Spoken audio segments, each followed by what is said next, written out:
kwa sababu sisi tuko hapa kama shamba darasa, na hii miradi nimeleta ili watu waje wajifunze na wenyewe wafanye vitu ninavyofanya mimi. Living in Europe, investing in Africa. Na nilikuwa na washauri vijana wenzangu angalau tukaweza kuanzisha huu mradi kwa sababu unaweza kutukwamua kimaisha. Tuna ardhi na mvua zikinyesha inawezekana. Mimi wakati wa kuvuna bana nitakutembelea hapa. Walau nipate ya kahawa. Na kilimo kitakuwa mkombozi iwapo tutalima kwa tija. Vijana wenzangu na washauri tuweze kujitahidi kujitafutia fursa, na pale tunapopata fursa tujitahidi kuwa waaminifu kwa wale waliotuajiri.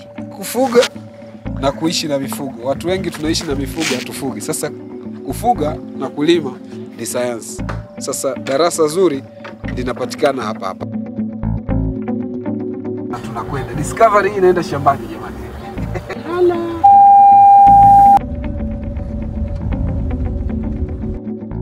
Mr. Aseri, hongera sana. Asante sana. This is a very big project. Yeah. Na umeweka katikati na nafikiri eneo sahihi. Ni eneo sahihi kabisa. Tulivu, hakuna usumbufu na nini. Na huku ulipataje hili eneo, maana kupata maeneo ya kufanya miradi mikubwa kama hii inahitaji kidogo kubwa. Yeah. Sasa hii nilinunua kutoka kwenye kijiji. Okay. Lakini ni manunuzi kwamba niwajengea madarasa. Okay. Wenyewe wakanipa ardhi kwa sababu watu walikuwa wanafukuzana kulipa michango nini, nikasema kama tunaweza kufanya exchange, mimi nijenge madarasa, nikachukua ardhi. Okay. Kwa hiyo na ardhi kutoka hapa mpaka huko kwenye mbuga. Na barabara nimejengea mimi. Tumekuja nayo. Yeah. Umechora kuanzia kule mwanzo kabisa. Kama kilomita ngapi? Kama 5. Kilomita 5 nimewachongea wananchi. Kwa hiyo nafika shambani, lakini vile vile ninapopita wananchi wamefaidika na huu mradi. Yeah. Hongera sana. Naona Gorofa. Sasa humu tunafugia kuku na tunafugia nguruwe. Chini nguruwe, juu kuku. Huku ni hapo tunafugia bata, tunafugia kanga na kuku. Hongera sana. Sasa chakula tunatengeneza mjini, tuna kiwanda cha kutengeneza chakula cha kuku, ama chakula cha mifugo. Kiwanda kipo mjini pale Kiakairabwa. Okay. Kwa hiyo tunatengeneza chakula cha pale nani Kiakairabwa, alafu tunakuja kuwalisha kuku na nguruwe. Tunapata chakula cha huku. Yeah. Ukifuga wagizi ni ndege wanahela sana. Hapo kama una 1.5 moja. 2.5 moja. 2.5 moja. Lakini hao wanaliwa sana. Okay. Kwa sasa nini mnauza wapi sasa? Au mimi ndo sina hela siwaoni, nyama yake sioni. Sasa hatujaanza kuuza kwa ajili ya nyama. Kama nilivyokuambia kwamba unajua sasa hizi dunia iko kwenye decoration. Kwa hiyo mtu anaweza na bustani yake anataka yawe. Okay. Kwa hiyo hawa ni kwa ajili ya decoration. Bado hajaanza kuuza. Lakini ukitaka kula unaweza ukala. Analiwa vizuri sana. Nyama kama ni wazito sana. Anaenda kwa kilo 6. Anafikisha kilo 5. Kilo 5. Hiyo. Kwa hiyo wanakuwa wazito na wanastahimili magonjwa, wanaona wanaishi mazingira ya kawaida. Nataka nikuulize. Kwa hiyo mtu yote anaweza kawafuga. Kifika jioni tunawaachia wao, wanazunguka wanafanya mtawadudu. Kwa hiyo mtu yote anaweza na ni watu vijana wanapata employment kutoka hapa. Kwa sababu ni vijana kutumia kutafuta vijana 10, lakini kujenga hata hizi nyumba ni hela. Kwa hiyo tuanze kwenye nguruwe. Sasa kitu kikubwa hapa ni kwamba kufuga nguruwe unahitaji vitu vitatu. Uwe na mbegu bora, chakula na matunzo. Sisi tunafuga hawa nguruwe kitaalamu. Kwanza unapata maji safi na salama. Unaweza kujifungulia maji kwenye taps, wakanywa maji, wakafunga maji, wakaendelea. Unaona hii mipira yote inawapelekea maji yawe safi na salama.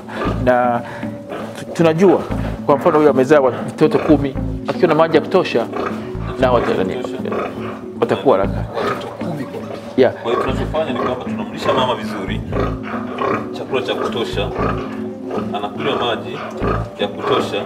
Sasa kisha kula yeye vizuri atapata maziwa na tunaonyesha watoto watashiba. Kwa hiyo watoto wanashiba.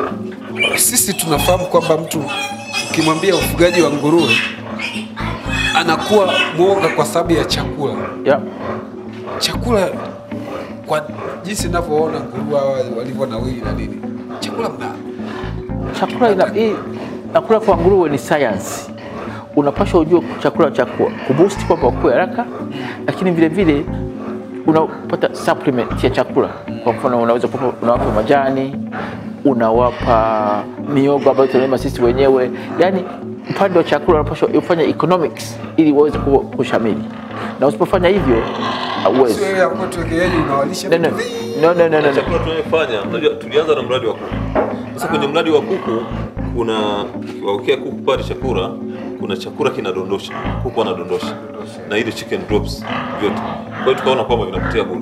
Kwa hiyo tukaona kwamba tukiweka nguruwe unaweza kana. Kwa hiyo ambapo tunasipagia kwenye kuku vinakuja huko tuwawekea. Lakini vile hapo tunaongezea na miogo, tunaongezea na magugu. Sasa tuko shambani tunaweza kupata majani tunawekea.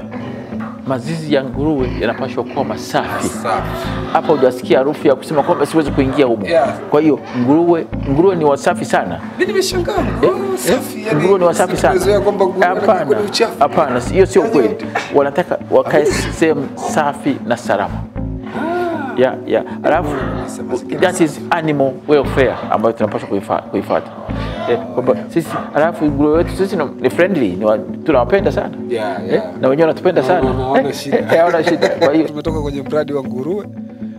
Ni magorofa ambayo yapo shambani kabisa huku. Gorofa ya pili chini kule. Cameraman unaweza kumuonesha ile gorofa ya pili ile.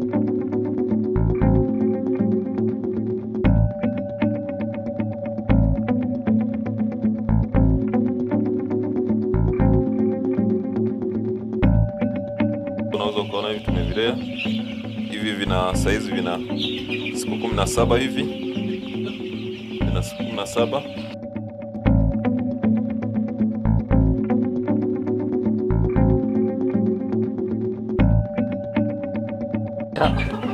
Na bila kumsahau kanga wetu yuko pale. Na wenyewe na kanga wanatolewa kwenye incubator. Kwenye incubator alafu na mliki kwa mmoja. Wala siku 17. Hawaletea shida. Hawana shida. Wakianza wote pamoja hawana shida, wanazoea. Wakianza wote, lakini ukimleta kanga ambaye hajazoea kuku kuna shida. Lakini hao kwa sababu wameanza wote pamoja. Mimi nilianza nilikuwa sijui. Lakini sasa hizi kila kitu kiko exposed kwenye mtandao. Kwa hiyo unaingia kwenye mtandao unasoma, baba huwa ananitumia akipata kitu chochote. Ukiamka usiku ukiangalia utakuta kitu hapo. Utalink kufungua ujue kwamba hapo unasoma. Kwa hiyo ndio anafanya. Anatafuta masomo kwa hiyo vitu vingi ambavyo tumefanya. Yeye akiangalia huko anatafuta anatutumia. Sisi tunasoma. Kwa hiyo tunasoma tunaanza kufanya kazi tunajaribisha. Kwa hiyo anatuelekeza kwenye simu hapo tunampa feedback. Hapa umefikia wapi? Sasa anaanza kushauri sasa fanya hivi. Kwa hiyo huwa anatuelekeza sana. Salamu nilipata kwa njia ya simu. Sasa kuna darasa hapa ambalo nimelipata. Vijana wengi wanaweza kuwa na struggle na umaskini, lakini hivi vitu tunaishi navyo kwenye mazingira. Tunahitaji tu sehemu kubonyeza button ili mtu aweze kupata maarifa. Pengine haujafikiria labda kutoa fursa kwa sababu naona eneo ni zuri la kutosha. Vijana wale ambao wana kiu ya kufanikiwa kupitia kilimo na ufugaji kuja kujifunza hiki ambacho wewe unakifanya huku kijijini. Mimi unaionaje? Hiyo opportunity ni nzuri sana kwa sababu sisi tuko hapa kama shamba darasa. Na hii miradi nimeleta ili watu waje wajifunze na wenyewe wafanye vitu ninavyofanya mimi. Mimi na sehemu kubwa, lakini hauhitaji sehemu kubwa namna hii kuweza kuanza kufuga. Nusu eka inatosha, robo eka inatosha. Hata wengine wanaweza kufugia kuku ndani kwenye nyumba moja ikatosha. Kitu kinachotakiwa kwamba uwe na interest. Upende unachokifanya. Unaweza kuanza na kuku 10 mpaka ukafikisha 100. Kutoka 100 unaweza kufikisha 250. Lakini step by step. Kwa sababu nimejifunza kutokea kwenye kutotolesha pale, manake kama mtu yuko serious una uhakika wa kupata pesa kila siku. Unaona master pale amesema kifaranga kinapototolewa pale kinauzwa shilingi 1,800. Na tunaona vina hatua, kuna vya siku 1, siku 17, siku 14, wiki 3. Manake una uhakika katika kipindi hicho kupata pesa. Na wateja wako wengi kwa sasa hivi kwa sababu nyama ya kuku bado inatafutwa sana katika mkoa wetu wa Kagera. Kwa hiyo vijana wengi wakijikita kufuga kwa tija, not kuishi na wanyama, hapana, wafuge kwa tija. Inawezekana wakatoboa, lakini kitu kikubwa wapate elimu. Basic education ambayo inadili kwa mfano kufuga kuku au kufuga bata au kufuga kanga, hata kufuga nguruwe. Vyote vinahitaji elimu. Na elimu naitaka sio elimu ya mchezo. Jisomee kwenye internet. Ulize wafugaji.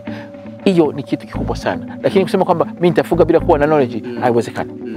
Na hicho ulichokizungumzia ndo nilitaka nigusie kwa sababu mwingine anaweza kafikiri labda nahitaji kukaa darasani miezi 6, miezi mingapi, kumbe elimu inapatikana tu kupitia simu yake kiganjani.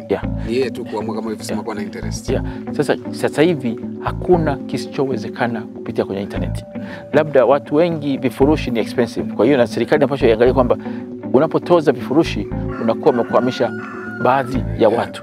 Lakini mtu akiwa na interest kubwa unaweza kupata mafundisho mengi kutoka kwenye internet. Na kila kitu unachohitaji kiko kwenye internet. Kuanzia magonjwa control, vifaranga wanahitaji nini, temperature hivyo vifaranga, vyote vipo mradi uweze. Sasa labda kitu kimoja ambacho unapaswa kuwa nacho ziada, huwa unajua English, kwa sababu elimu kwa kiasi kikubwa iko kwenye Kiingereza. Lakini kitu kizuri ni kwamba sasa hivi kuna translator pia. Kuna translator. Ukatranslate na ukapata nani. Unaona tunaweza kuwa wakati fulani kuna soko nadhani nchi gani, China ama sikumbuki vizuri, lakini ilitakiwa nyama ya kuku kutoka Tanzania kwa kiwango fulani. Kiwango sasa hicho ambacho kinatakiwa kwenda sokoni sisi tukakikosa. Kwa sababu walihitaji tani 10 kila wiki. Yes. Sasa ni kwamba sisi hatuna kuku wa kutosha kutoa tani 10 kila wiki. Sasa na hiyo nani, lakini tunaweza kwa mfano tukiwa na watu 20 wote tunafuga hapo. Nafanya kama hiko unachokifanya. Basi inawezekana. Hiyo inawezekana, lakini usiwe binafsi kwamba mimi ndio nitafuga peke yangu. Waachie na wenzako. Na mkisha kuwa wengi tunatafuta matumizi mengine ya nyama ya kuku. Tunaweza kutengeneza hata sausages. Hata manyoya ya kuku inaweza kutengeneza pillowcases. Kwa hiyo kuna vitu vingi vya kufanya ambavyo tunapaswa kuvijua. Lakini vile vile manyoya ya kuku unaweza kutengeneza chakula cha kuku. Manyoya ya kuku hayo ukiyasaga kutengeneza chakula kingine ni vitamin na protein na calcium ya kutosha kutoka kwenye manyoya ya kuku.